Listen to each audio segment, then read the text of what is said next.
What's going on, everyone? Happy Sunday to everyone. Happy Father's Day to all the fathers out there who are watching this video today. It is time now for the Sunday weather update for Sunday, June 16th, 2024. If you're new to my channel, this is where we do the daily weather update on all things weather in the United States, and sometimes we even touch on extreme weather events going on around the world. Today we're going to talk about an extreme heat wave in the east, and we are also going to talk about multiple flooding threats. That's right, there are multiple areas in the United States that could be at risk of seeing some flash flooding over the next several days. So if you're new to the channel, subscribe down below.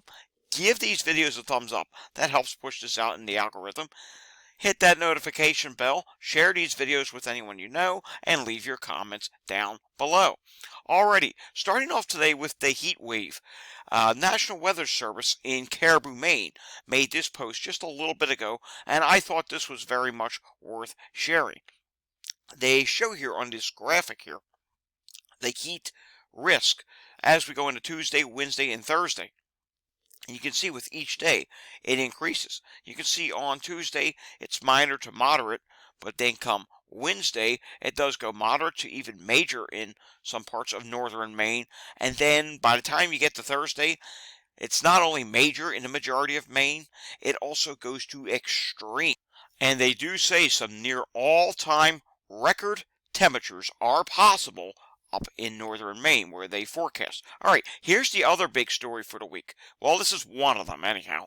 And then National Weather Service in Lake Charles posted this on X this morning. They put, here is the latest update in regards to the tropical disturbance and impacts. We would like to emphasize that regardless of development, we will experience several days of heavy rain. Also, if it does develop, the system is over the southwestern Gulf and is expected to move west. So what they're talking about is the National Hurricane Center does have a code orange, as we like to call it, medium chance of development area off of the Mexico coast in the Gulf of Mexico.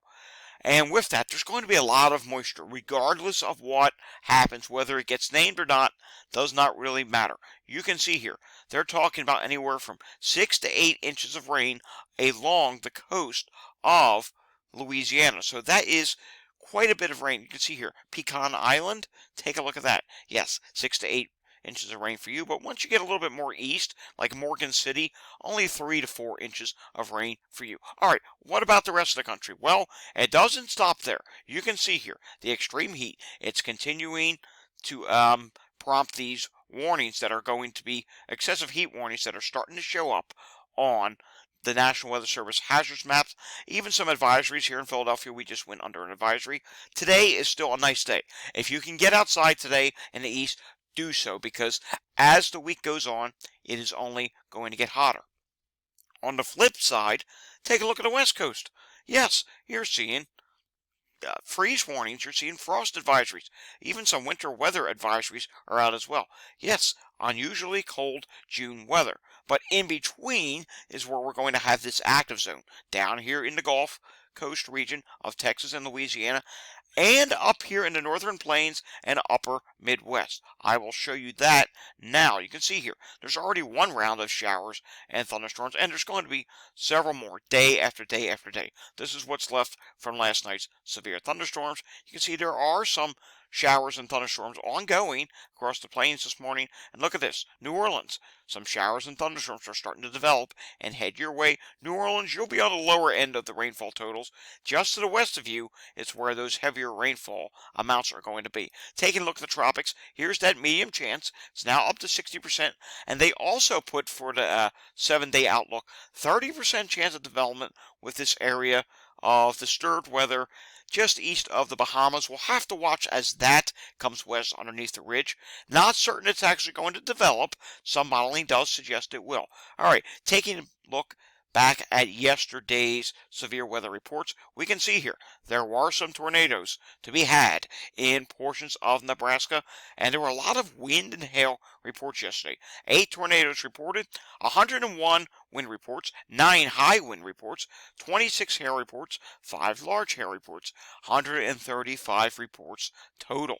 Taking a look at today, well, you can see here, the next 3 days in a row, there are risk areas from the northern plain, portions of the northern plains, across portions of Nebraska, South Dakota, straight on into Minnesota, even northwest Iowa and Wisconsin. And we'll take a look at the risk with that. You can see 2% tornado was added now. Wind is at 5%.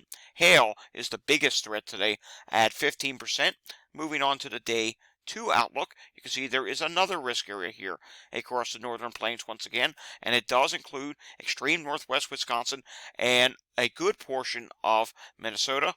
Tornado 2%, wind 15%, hail 15%, and day 3, as we head into Tuesday, you can see here there is also a threat from Iowa on up to Minnesota and portions of Wisconsin, and who knows, there could be more threats even further down the line. Remember, we're going to have this big ridge dome in the east.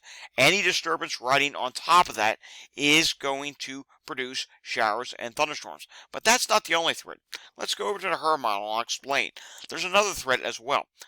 Showers and thunderstorms could cause flash flooding up there. So while we are concerned with the flooding potential down in Texas coast and Louisiana, we have to concern ourselves with the upper Midwest and northern plains as well.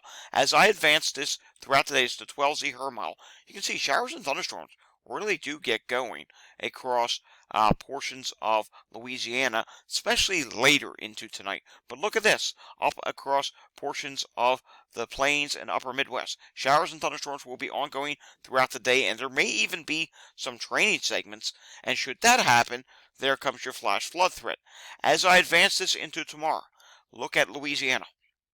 These showers and thunderstorms, they become much more numerous, and with that, you do run the risk of flash flooding because precipitable water values, in other words, measuring how much moisture is available in the atmosphere, will be ripe for very high rainfall rates with any of these tropical downpours. And you can see here, ongoing showers and even thunderstorms tomorrow morning across the upper Midwest. And I want to show you rainfall amounts just through 48 hours. And look at this. As we head into tomorrow night and the Tuesday morning, now you're talking organized, heavy rainfall across western Louisiana and portions of northeast Texas. Anywhere really from Corpus Christi on up to Galveston, you're going to see heavy rainfall. Corpus Christi, you probably won't get it maybe until Tuesday afternoon and into Wednesday, but it's going to be a long duration event. And just through 48 hours on the HRRR model, take a look at this. Already you're seeing amounts of 2 to 4 inches along the Louisiana coast and even extreme eastern Texas coast. Then when we take a look up here into the upper Midwest, you can see here widespread 1 to 2 inch amounts with even localized 2 to 3 inch amounts. All right, taking a look at the Weather Prediction Center now. There is a slight risk of excessive rainfall across portions of the plains and upper Midwest today and in New Orleans area of Louisiana. Now on day 2 for Monday, you can see the risk for tomorrow is now moderate because the ground's starting to get a little saturated up there and the risk of flash flooding is higher. And you can see same deal again for Texas, Louisiana, even portions of southern Mississippi tomorrow. You might get in on this as well. And then on day 3, a moderate risk has now been added for portions of western Louisiana and portions of the Gulf Coast of Texas, where a moderate risk for excessive rainfall is expected, and a large slight risk does go from Texas, or I shouldn't say Texas, Oklahoma, on up through portions of Minnesota, where there could be some instances of flash flooding. All right, moving on now, taking a look at total precipitation amounts over the next 7 days. And you can see here, days 1 through 7, very wet across portions of Texas and across portions of Louisiana. You are starting to see now isolated 10-inch plus markers because this is going to be a long duration event. This system's going to move west. So while early on right now you hear me talking a lot about, the northeast portion of the Texas coast, or the eastern portion of the Texas coast with the Gulf of Mexico and Louisiana. As we head later into the week, you're going to hear me shifting my focus to portions of southern Texas, where that's where the system is eventually going to get to you as well. Up in the upper Midwest, take a look at these rainfall totals. Anywhere from 4 to 5 inches of rain to even 5 to 7 inches of rain within this area and localized 7 plus. places in the Northeast, not a whole lot of action expected. There may be a cold front that finally comes through next weekend. We'll have to watch that. Not going to be a big rain producer. Maybe some showers and thunderstorms. Maybe a severe weather threat if there's enough energy with that. Down in North Carolina, in the mountains and the mountains of Tennessee, there will be some showers and thunderstorms that you need to watch over the next several days. We'll keep our eyes on that. And on the West Coast, not very active. And in the Pacific Northwest, you're just going to see a few showers with, again, below average temperatures for you. All right, let's take a look at the GFS. We'll run it for the next week. You can see here. Here's that moisture that comes to the Gulf of Mexico. It does try to develop this. Whether or not this gets named or not really doesn't mean much. The big story is going to be the rainfall. You can see as we head into Wednesday morning, this is going to be a big rainmaker. That is very heavy rainfall being advertised on the GFS. The GFS is also showing this, a weak disturbance in the Atlantic.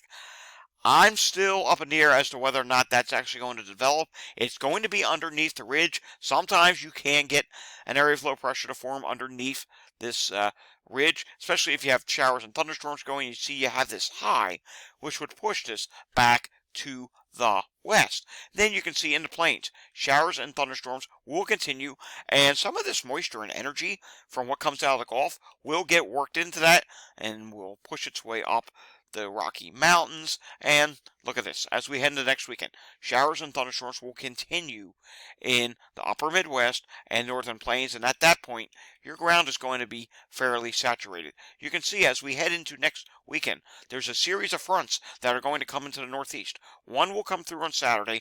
Another, which is a little bit stronger, is going to come through Sunday into Monday. That's one we really need to watch. There could be the risk of severe weather with this. It's pretty far out there in time. We have a lot of time to talk about it, a lot of time to watch it. Out on the West Coast, not very active at all. Relatively quiet for you if you're in California. Maybe you're in Los Angeles. You're in San Francisco. Quiet for you. Same thing up in the Pacific Northwest. Temperatures will continue to be slightly below average for you. Taking a look now at the temperatures over the next, let's backtrack this, over the next weekend, you can see here, the heat is going to continue in the east. It is going to really start to build. By the middle of the week, extreme heat. I don't know if there'll be excessive heat warnings up in portions of Maine that I was showing you. There's a certain criteria and rules. I think it has to be above 105 degrees heat index for at least 2 hours. Hard to say if that will actually happen up there, but at minimum, widespread heat advisories will be in effect for many areas. And you can see here as we head into Wednesday, here's the extreme heat again. Look at Maine, 96 degrees being advertised on the GFS up there. You can see 80s and upper 90s will be found across portions of the Mid-Atlantic. I think this is probably likely underdone. It's actually going to be warmer than this. And take a look at this. Below average temperatures will continue up into the Pacific Northwest. Then as we go into Friday of next week, we can see here the epicenter of that heat, it shifts south a little bit. So you can see here along the I-95 corridor, up and down, it will continue to be very hot. Once we get into next week, and we will eventually have those series of fronts that will come through, but ahead of a front you usually get a southwest flow. Look at this. So it continues to be very hot along the I-95 corridor, and it's not really going to cool off for places like Philadelphia and New York City. Maybe not until the middle of the following week. Yes, it's actually going to take that long, and if we were to advance this even further, while yes, there's going to be a cool down at the end of the GFS, look what starts again. Extreme heat starts building in the midsection. What goes up in the midsection usually has to find its way coming to the east. All right, quickly taking a look at the 6 to 10 day temperature outlook. Above average in the northeast, slightly above average. They're going with above average in the west, but I gotta say, in the Pacific Northwest, like Oregon, Washington, I think this is overdone. I think you're actually going to maybe be even slightly below average, but that's not going to last. Eventually, you will start to heat up out there. 6 to 10 day precipitation outlook, slightly above average in places like northern New England. You will find yourselves with that frontal activity that comes in second half of next weekend, well above average down along the Gulf Coast and the upper Midwest, below average in the west. And then on the 8 to 14 day temperature outlook, then you start to see here in the Pacific Northwest below average temperatures do enter the picture once again, and much of the country above average. But there will eventually be that break that comes in at the end of this month here in the Northeast. We will get a little bit of a lull before going into July. I think there could be another setup for a heat wave, and maybe even a pattern that supports severe weather with mesoscale convective systems. And you can see here, slightly above average precipitation in the east, nothing major, and still above average in the Gulf. We'll have to watch. Could there be another episode where disturbance gets going, where you have tropical rainfalls coming into portions of the Gulf Coast? There are some indications of it down the line, and below average precipitation for much of the West, with exceptions to the Pacific Northwest. Alrighty, if you enjoyed this update, subscribe down below. Give this a thumbs up, hit that notification bell, and of course share these videos with anyone you know, and leave your comments down below. You can also follow me on X at Climate Data Report. I will see you all again next time. Until I see you again next time, stay safe if you're in the path of those flooding rainfalls or in the area that's going to see the heat, and have a fantastic Sunday afternoon. Thanks for watching.